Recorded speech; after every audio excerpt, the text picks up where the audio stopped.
Ladies and gentlemen, it is that guy. It is that time. It is day one. Pep Talk. Academy of Hope is in the building. A Securus original on your JPay platform. You know what I'm saying? I am your host, Andre Norman. We are here. We are on set. We have a phenomenal guest with phenomenal stories. We only do phenomenal stories in my life. If you're not phenomenal, I will catch you in the next life, and maybe you can be phenomenal then. But here we have none other than Jule Hall from Brooklyn, New York, New York's finest. So holla at your people, man. Hello, everyone. So happy to be here and talk about my passion and to be connected with Andre. You're such an idol, brother. So definitely respect having this same platform with you, bro. So what is your passion? My passion is education. My passion is helping people. My passion is helping people to see through the dense and oblique space of prison and what it could mean and what it could do for people. Prison is a creepy place, no doubt about it, but it's all about the individual and what the individual does while they're in prison. So people grow up, they go through circumstances, situations, maybe in and out of juvie, maybe in and out of the county, then boom, they pull up at the penitentiary. And sometimes some of these folks are still in the county, and they're gonna be like, okay, I'm here.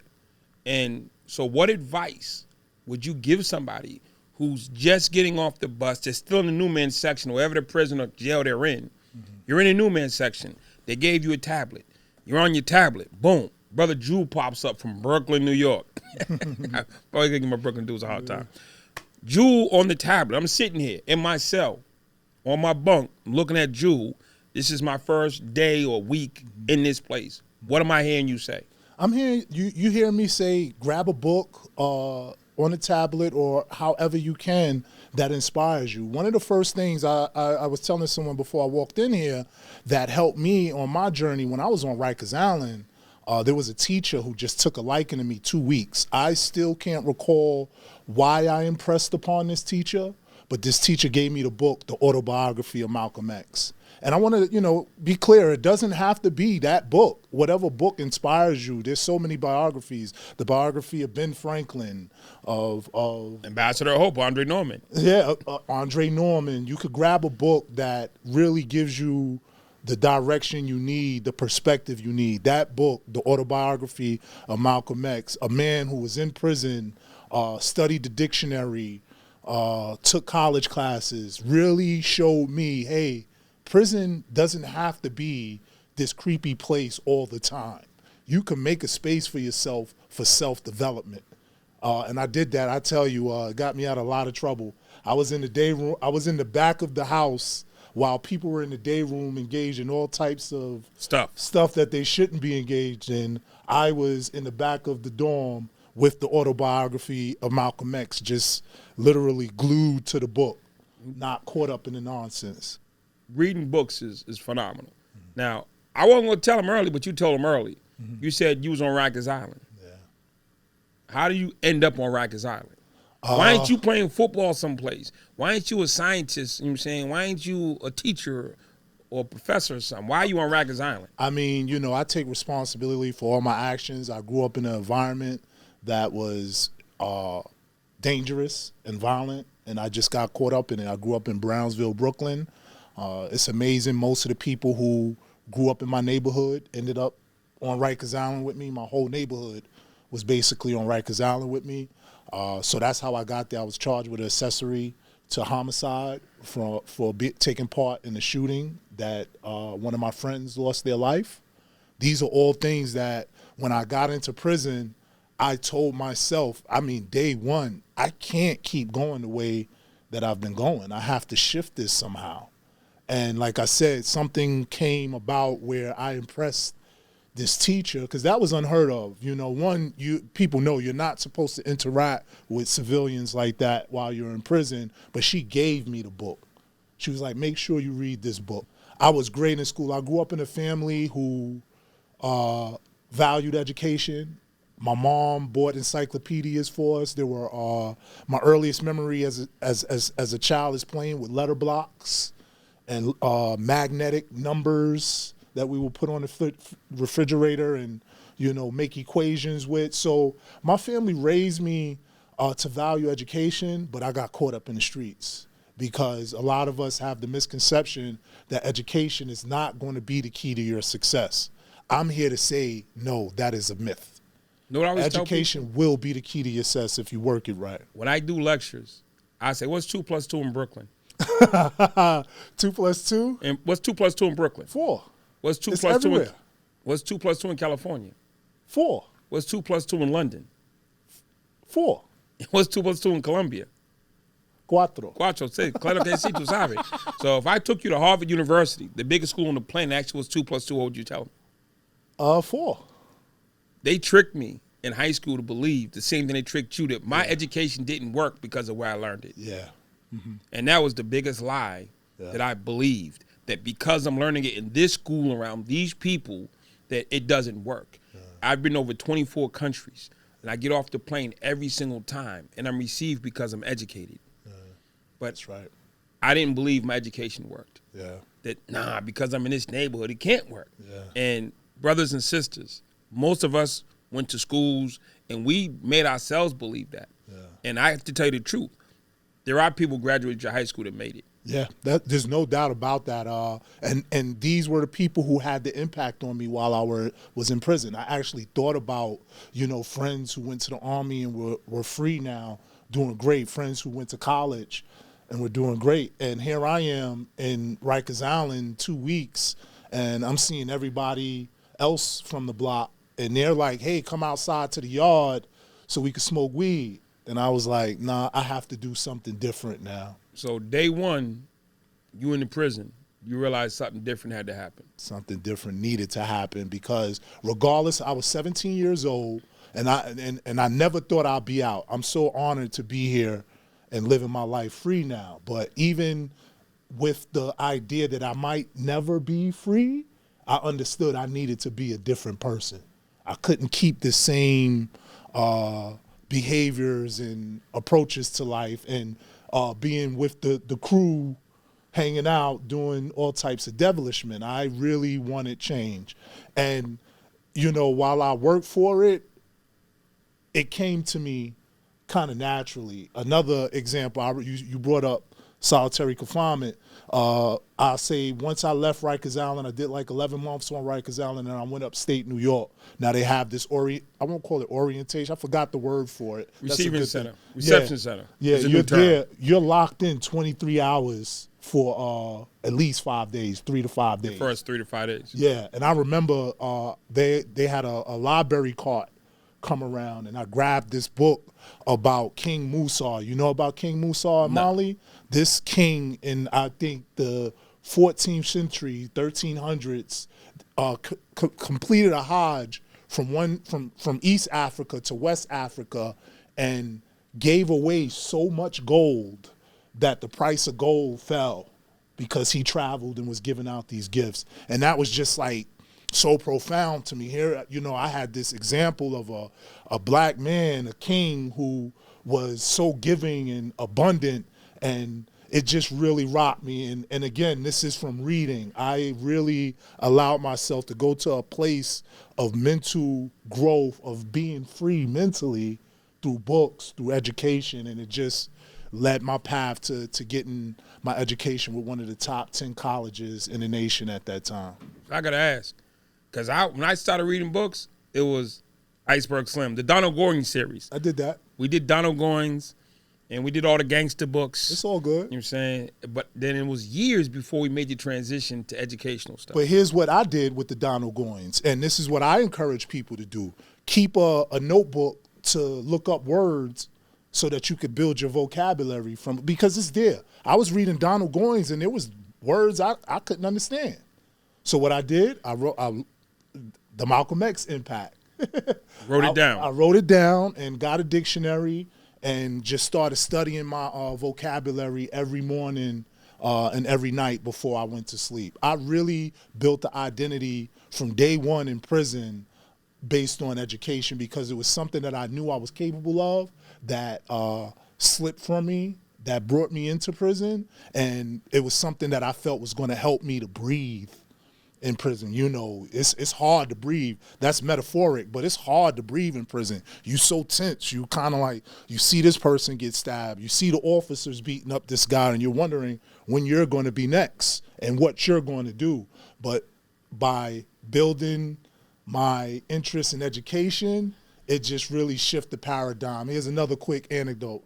I remember one time, late night on a company, I'm on a company with like 30 people. We're all locked in cells, and there's an officer that comes in on the 11 to 7 shift, the overnight shift, that people, they don't like.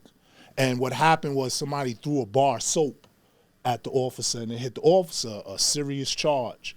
Now, it must have been the guy in the cell next to me, because the officers ran to my cell and looked in.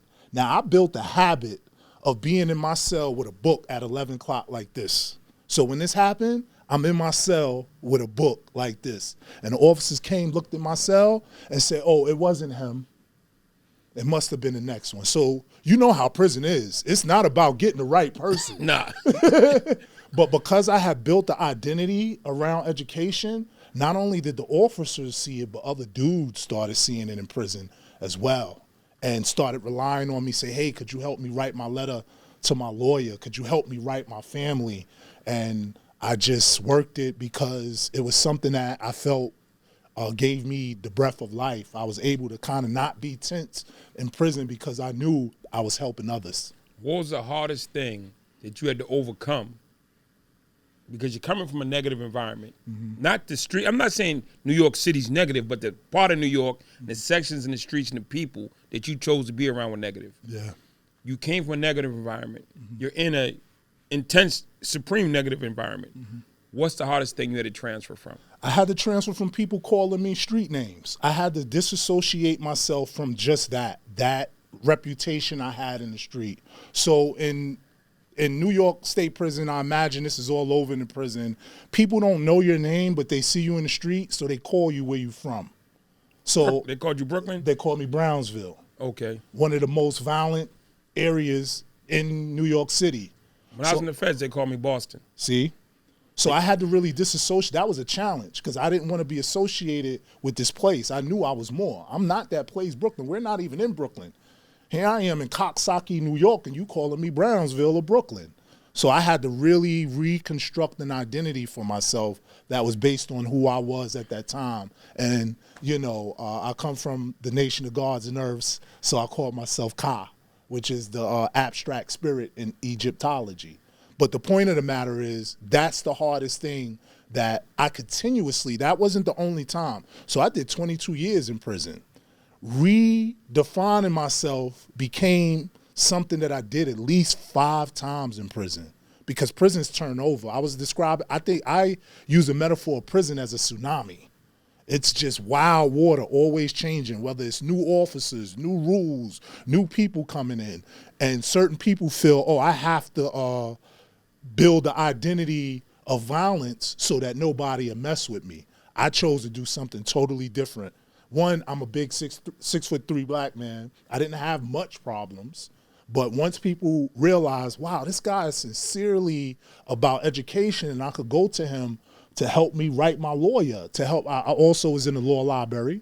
Yeah, we all respect the law clerks. Yeah, I was a law clerk, you know, helping people with their cases. It became an identity for me that I constantly had to reinvent, whether through the law library, hey, I'm a law clerk, you need help, or whether through the college. Listen, I'm a college student. Don't come around me with the nonsense. If you need help with your papers, I'm here. Okay, what do you mean college student? So I attended, quick backdrop, in 1994, Pell Grants was removed from college, period, was stripped out of New York State prisons because of the 1994 Bill Clinton bill. What happened was there was a void left in prison. I entered prison 1993. This happened in 1994. So what happened was colleges was removed. I started working in the law library, building up my intellect. This is where my story, like I said earlier, there were times when, because I built this identity, things just came to me related to education. So what happened was I fell into prison where Max Kenner, the founder of Bard College, Bard Prison Initiative, from private donors, started a 4-year college program in prison. Very competitive. I applied just like people in the street. You write the essays, you get noticed, you go to an interview, you stand out at your interview, you get in. So I got in.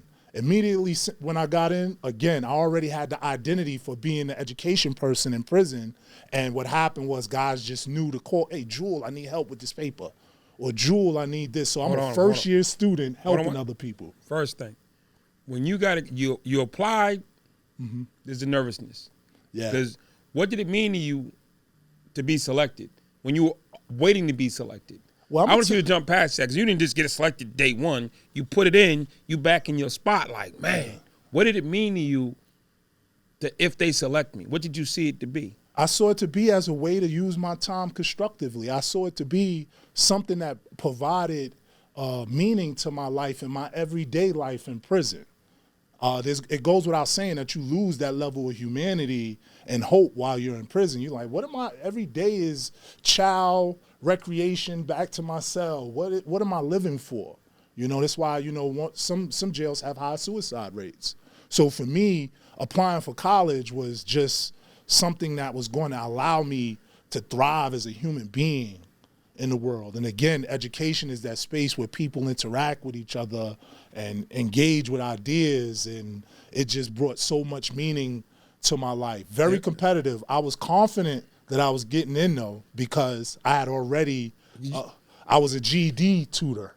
So when you got the notice, was it a letter or was it a letter? You got the letter, it came in the regular prison mail? Mail, yep. So prison mail come, you bust it. Bust it open and saw you've been accepted. Here's your first reading, intense. What was your thought ran through your mind when you got that, I'm in? I'm in. It felt like a new day for me. It felt like I said, there wasn't that lack of breathing for me, that tenseness. There was a way in which I could exhale. Who did you call and tell? I called and told my family, my aunt. My aunt. You called your aunt? Yeah. And told your aunt? Yeah. Why'd you call your parents? My mom, I never knew my father, and my mom at that time was in a convalescent home. She had 2 aneurysms at that time. So my mom, I couldn't call her and tell her. She got well to whereas she actually came to my first graduation. It was an honor to have my mom and my family there. Something that's unheard of in prison. Like I'm having a graduation ceremony. But in any case, I wasn't able to call my mom and my pop. So I had built already a big relationship with my aunt that continues to this day. My aunt Jule Hall, she's phenomenal, and she accepted my calls, and we would talk all the time. So she was like the natural person for me to call and say I got in. You got in. Yeah. Then you did it. I did it. It was like how many people got into the program? So there was like 150 who applied. There was only enough. Mind you, this was private funds. There was only enough seats for 15 people. And of the 15 people, how many graduated? All 15 of us. I mean, there may have been 1 or 2 in my class, but our graduation rate with BPI is good. It's great. Why? Because that cohort that I got in with, we became brothers. The work was so hard, we used to sit in the yard and study with each other. We used to check each other. Did you write your essay yet? Okay, let me see it. You know, this is what's so important about education for me. It's not just a solitary, it can be, but it's not just a solitary practice. You have to throw ideas off of someone. And once me and those other 14 brothers got in, I didn't even know him. Well, of course, I saw him in prison. I had been in prison for a while. You didn't know him. They weren't your people. But we became like You know what I always tell close. Folks? College isn't about being educated. It's about sharing ideas. That's right. The thing that you love, there's somebody on the other end of the hallway in another dorm that has the answer to your question. I always ask people, do you know who Paul Allen is? And they say no. Well, he's the guy that Bill Gates knocked on his door. That's right. When they had a concept of a business. That's right. And Paul Allen and Bill Gates started Microsoft. Yes. We see Bill in the limelight because he's the face, but it was him and Paul Allen in their dorm rooms sharing ideas that led us to Microsoft, that led us to the change in technology in the world. So you're building. They did a documentary on y'all. Yeah. I saw it. You made me watch it. Yeah. I saw it here and there myself because I don't sit down for that long. But then after I met you, you was like, yo. And I watched it, man. And I watched that. You came home to the house like, yo, this is my house. This is my room. This is my bed. It's like you don't have that. You don't have that ability to claim things in prison. You know, the documentary has been phenomenal, Emmy nominated, capturing stories like mine of other people who did the same thing, realized, yo, there needs to be a change here, and found their way to Bard College and found that change. And like you said, it's about connecting with people, helping people, and education is like the greatest platform for that. Because when you write, when you read something, there's always going to be a need to say, hey, what do you think about this? Or I don't understand this. That's part of education, knowing what you don't understand. I don't understand this. How can you help me understand this? What does this mean to you? And now, you hip to these? Wow, I didn't have one of these. That's new technology, man. But I understand, you know, from my integration into society, how important this is in the lives of a student, period. The ability to access information and do self-directed research for school or for personal development or for a job is so important. And nowadays, this is the platform we use out here. Think about it. To do so. You said 150 people applied and 15 got in. Mm-hmm. With that, 150 people can apply and 150 can get in. Okay. So that 135 don't get left behind. That's right. That's, for me, I mean, we have this vehicle and this platform where we can talk to people in real time. But when I heard you say 15 out of 150 got in, I'm thinking, what happened to the 135? Yeah, well, I mean, we could talk about policies and yeah, but with this, I mean, real time. Y'all are sitting here holding the future. Yeah. There was no tablet. There was no nothing. Yeah. It was pay phones when I was in the penitentiary. Yeah. I'm saying, and that's it. That's it. People have access to stuff, and they're not taking full advantage of it. And out here, like I said, for me out here, this is the key for me to be successful in applying for a job. Being able to access information and find background information on a company I want to apply for. So for me, there's a way in which if we want people who are incarcerated to integrate into society with a smooth fashion, they should have the things that we're in society using to access information. But yo, there are jobs. You can apply for jobs on that thing. Yeah. They have like a job portal where you can go on, and no matter what city you're in, and find all jobs that are available in your area. Exactly, and that allows a person to kind of do that. Like I said, that self-directed research. Oh, I want to be a podcast producer. Let me find some information. That's what I do out here now. Oh, I grab my phone or a tablet. Let me find some information that'll help me to understand what a podcast producer does. So for me, it's about, you know, educational equity. I understand there are restrictions in prison, and I'm not saying that they all are good or bad, but there's a way in which we could find a common ground that allow a person in prison to work on a tablet that will make their transition in the world much easier. And I don't say this from only my personal experience. I've met brothers. I've interacted with people who were released and said, if I didn't have a tablet, when I was in prison, I wouldn't have understood nothing about email. Yeah. The truth is, all that came around in 2005, 2006. Yeah. You know what I'm saying? There wasn't no Facebook or Instagram, and there's a lot of that stuff that didn't exist since people went in. It was created. Yeah. When I went to jail, there was no internet. There was no cell phones. Yeah. There was the big shoebox cell phones. Yeah. There was no cell phones. There was none of that. Size of a book. Yeah, size of a shoebox. So the importance of taking ownership. Because I heard you say that, and I want to acknowledge that. And your vocabulary is stellar. So that writing has definitely paid off. The importance of taking ownership over who you are. That's right. And who you want to be. Break that down for me. So ownership is just about understanding your responsibility. So, you know, I won't get too deep in the weeds, but, you know, I was in prison with a lot of people who basically told me, oh, you shouldn't be in jail. But I had this perception that I brought myself to jail. Nobody brought me to prison.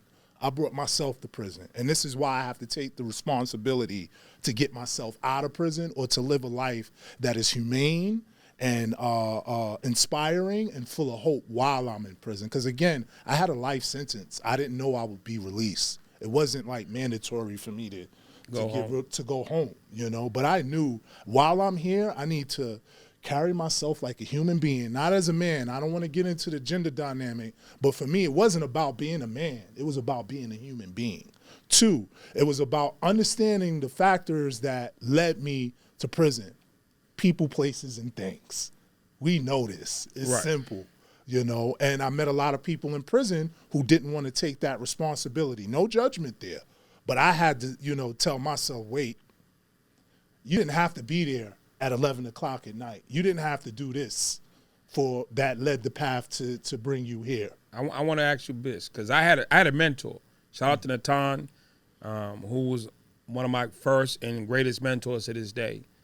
He taught me responsibility, ethics, servanthood, you know what I'm saying, kindness, respect, you know what I'm saying, considerate. I always say in my speeches, he taught me how to be human. Yeah.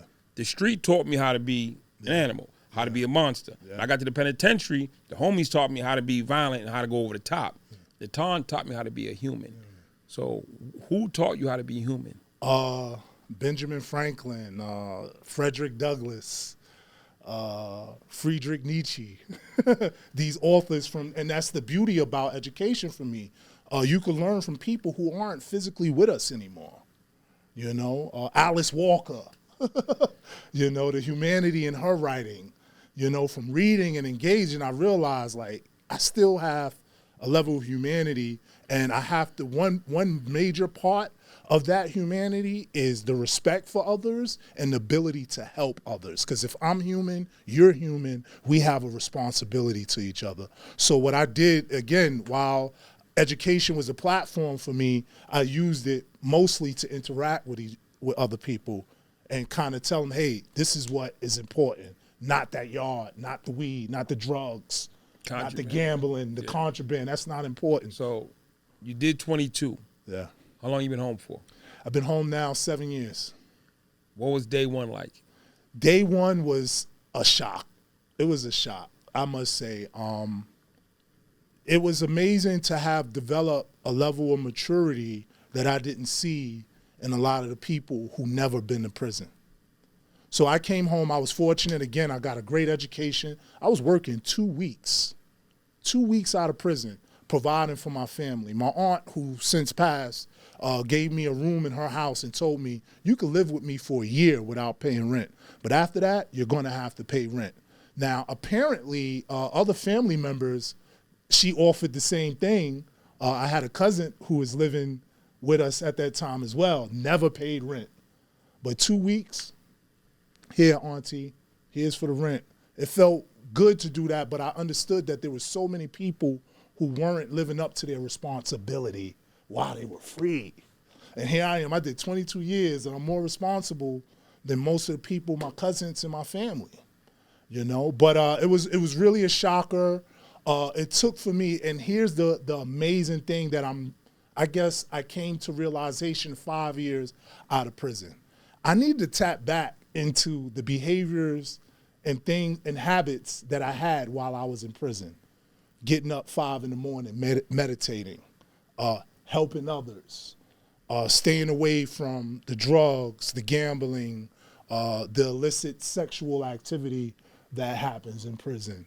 I realized I needed to get back. I had to keep a book. So it's so hard to read a book in the world now because I'm so busy moving here and there. Audiobooks. There we go.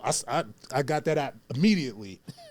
I'm listening to Trevor Noah's book now, Born a Crime. So there's a way in which I understood reading and having not only a narrative, but history and math and all these other concepts. I have to be exposed to that to be engaged with humans. So what are you doing now? You're home 7 years. Mm-hmm. If somebody said, hey, Jule, what do you do? What would you tell them? I'm a educational advocate. I have this platform here where with you, I'm speaking to people incarcerated. I still speak for the docuseries. I speak to correction officials, people who go into prison and teach. I had the honor of speaking to juvenile people in juvenile detention centers, telling them I've been traveling the nation doing speaking and consulting. I'm advising people on how to start college and prison programs. It's amazing the insight that I gained from being part of the Barred Prison Initiative, that it helped me to kind of understand what other colleges can and could be doing without, replicating the BPI model, because every location is different. So, but I'm an educational advocate. Somebody sitting on their bunk, they just got there. You're home, 22 through, 7 on the other side. Why should they believe you care about them? That's a great question. I would say because I live this. This is me. You could look it up. I'm on the internet. You can, of course, you can't. People can't access there you go. Other people. That's why we're putting you on a tablet. Yeah. So they can look you up on a tablet now. But people in prison that I've been in prison with would attest. It was amazing that things happen. Like I said, with the officer, it wasn't him. I had, riots break out in the prison, and people are like, yo, leave him alone because he's going to help us when we get in the box to fight our case. So just that level of respect that I got from people incarcerated. So I would ask people to trust my story, look me up. You can see me in the docuseries College Behind Bars. I'm doing that work both in prison and now in the free world. But there are 3 things that I would tell people for their own. Don't take my story as an example. You don't have to believe me. Try this. 1, tap into your guidance counselor. That's one of the first things you do when you get into prison. Regardless of if your guidance counselor is somebody you like or don't like, they're going to control where you are in the prison and the type of materials you have access to. I had a guidance counselor that really went the mile for me, gave me books, Greek mythology and stuff. 2, keep in contact with your family. Any gripes that you had with your brothers, your sisters, your father, your mom before you went to prison or while you were in prison is nothing, because nobody is promised tomorrow. I tell you, my mom passed. I was blessed to be released to visit my mom in a convalescent home and interact with her. But now she's gone. May she rest in peace. You never know when your family going to leave. Keep those ties with your family. And 2, don't give up hope. 95% of the people incarcerated now will be released. When you're released, what are you going to do? Don't wait until you're released to think about that. You need to really be thinking about that now. They say day 1 is where reentry occurs. When you first get into prison, you should be thinking about what are you going to do when you get out of prison.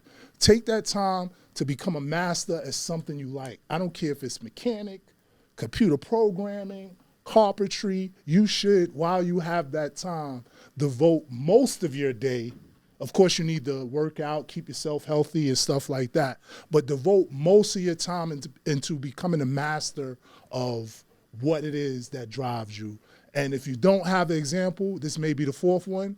I totally am a fan of biography. Find that biography of Andre Norman, Malcolm X, or somebody who you could inspire. Read their story and emulate. Humans are good at emulation. This is what leads to success. So, those 4 great points. There was 15 of you who went through the program and got your degrees.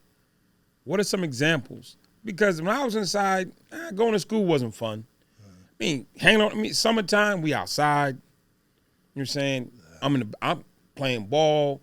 I wasn't a great ball player, but since I was who I was, I could play. I was allowed to play. Then I turned to coaching. But I wanted to be out in action, watching a softball game, walking the track. I worked out. So, sitting in school all day is, hard. Yeah. So, what's the outcome of that? The outcome is both related to your life in prison and when you're released. So there's a way in which, even in prison, your level of education is going to dictate the jobs you have and the amount of money you make. And I would encourage people, this is what I did. I had family support, but I lived off of the work I did in prison, whether it's in the mess hall, as a janitor. And again, certain jobs you needed that level of education to do that job. When I came to Bard, you needed some college experience to be a clerk for BPI. So there's a way in which, one, I would encourage people to go through the dryness in prison and education in order to build a better life in prison for them. But on the outside, I tell you, I was working 2 weeks out of prison. Question. Guys who've come home, who've done the education, guys who've come home who haven't, what's been the difference that you've seen? I've seen them like get the good jobs. And this is the most important factor. They become solution oriented. That is the major factor out here to get you a job. Can you solve this problem? How are you going to be able to solve that problem without, those skills, that critical thinking and understanding paradigms and social theory and economic theory? I came home 2 weeks out of prison, had a job. All my jobs were related to me engaging the community and trying to come up with I won't say corrective, but productive ways to engage a problem. Who's going to be solution oriented? I work for some of the top companies in the world today, the Ford Foundation, Amazon, Ascendium Education. Why? Because I had this solution orientation. Or another reason, I could write. Because I took that time to engage writing to the mastery level, I was able to write in these spaces, and people gave me the job. Not only gave me the job, but asked me, okay, could you create another project for us or program inside the company? And you had to write it out. So let's go back. Sitting, man and woman, sitting in first couple weeks of their bid, they sitting there, they're going through the, oh my God, I'm here. Where's the child hall? How am I going to survive? The world is coming to an end. Whatever. It's all negative thinking, or at least stress thinking. What do you say to them, what they need to be doing now, so when they get out, they have these opportunities? Because you're going to get out. Yeah. 2 things. One, write, read. Like I said, I was reading gangster novels, but I was writing out words that I didn't understand. I kept a journal. Writing is like a therapeutic exercise. I'm not talking about... Never leave home without your journal. Yeah, academic writing. You need to write down what's in your head, what you feel. This is how you get closer to yourself, And 2, the other thing I said, talk to counselors. Find that person, if it's not the education coordinator, your counselor, find that person in charge of these processes in prison and let them know that you're interested, because that's going to be the key for you to be able to to get access to new programs, to things that pop up. I told you I had one counselor, she saw that I had that's another thing. I used to stay in the library. I hung out in the library and not the yard. I'm a bit of a nerd like that. But once she realized how much I love to read, she started giving me Greek plays and all types of books that I fell in love with, but would never had access, just because she saw that I was sincere about my education. Let the officials know, whoever it is, the education coordinator, your counselor, that you are interested in these things. And I'm sure they say if you take 2 steps, people will take the 3rd step for you. So you've been out here. You're doing phenomenal. Thank you. Yo, you're doing phenomenal. Thank you. I mean, you laid the path, brother. Nah, dude, no. Listen. There's been so many that laid the path for me that. No, let me tell you who laid the path for you. You laid the path for you. Because I heard you say your people weren't there early on. Yeah. You know what I'm saying? And you said your aunt stood up for you when your mom and dad couldn't. Yeah. And I saw that part of the documentary when you came home to her house, and he was like, this is my room, this is my bed. Yeah. And you was just so excited to have your own. I know the feeling. Yeah. She's not with us no more. Yeah. What would you want her to know about what you're doing? She already knows. She's always with me. She's the reason why I've been able to buy my first car. She taught me how to do my taxes. Who are you talking about, my aunt or my mom? Your aunt. Yeah, she's always with me. My aunt's spirit stays with me. She was like the most important person in my life being released, because like I said, she laid down these rules for me that I follow. She said, Jule, you don't have to pay a rent for a year, but what you should be doing is saving that money. That's just what I did. Jule, this is how you do your taxes. She retired from the IRS. That helps. So Jule, I'm buying another house. You should be watching my process so that when you get to that point to buy a house, you'll know what to do. So I was fortunate to have my family there and to have her step up for me. And it sounds a little bit mystical, but I feel my aunt with me to this day because I'm living. I'm the product of what she helped to create, and I'm living her values, what she told me to do. So I want you to take the blessings that she gave you. That's right. And communicate them to our people right now. Listen, you have to definitely own responsibility for all your actions. To get awareness of tax and how to file your taxes. This is going to be necessary to enroll in the college as well. 2, 3, understand that I didn't say this earlier, but this is how I got from my aunt. People have bad days. You got to give people grace to have a bad day around you. In prison, out here, people have bad days. You can't personalize it. You got to keep your own perspective, your own foundation, whatever it is, making money, your wife, your children, and keep that as the focus. Don't get caught up in one person's bad day. That's basically it. And be responsible. I said that already, but my aunt really put me in that position. She said, okay, you're living with me. I expect you to be responsible. You did something similar for me, brother. But her idea was, I'm not going to be chasing you to do what you know you're supposed to be doing. You know when you need to go to parole. You know that you shouldn't be out here engaged in drugs or nothing that'll send you back to jail. I'm going to trust you and allow you to take that responsibility for yourself. And I'm living that right now. So that's why I feel my aunt is with me. Got you. Day one, podcast series with Andre Norman, your host. You know what I'm saying? And we're going to be back soon with another guest. I don't know if they're going to, you know what I'm saying, be from Brooklyn.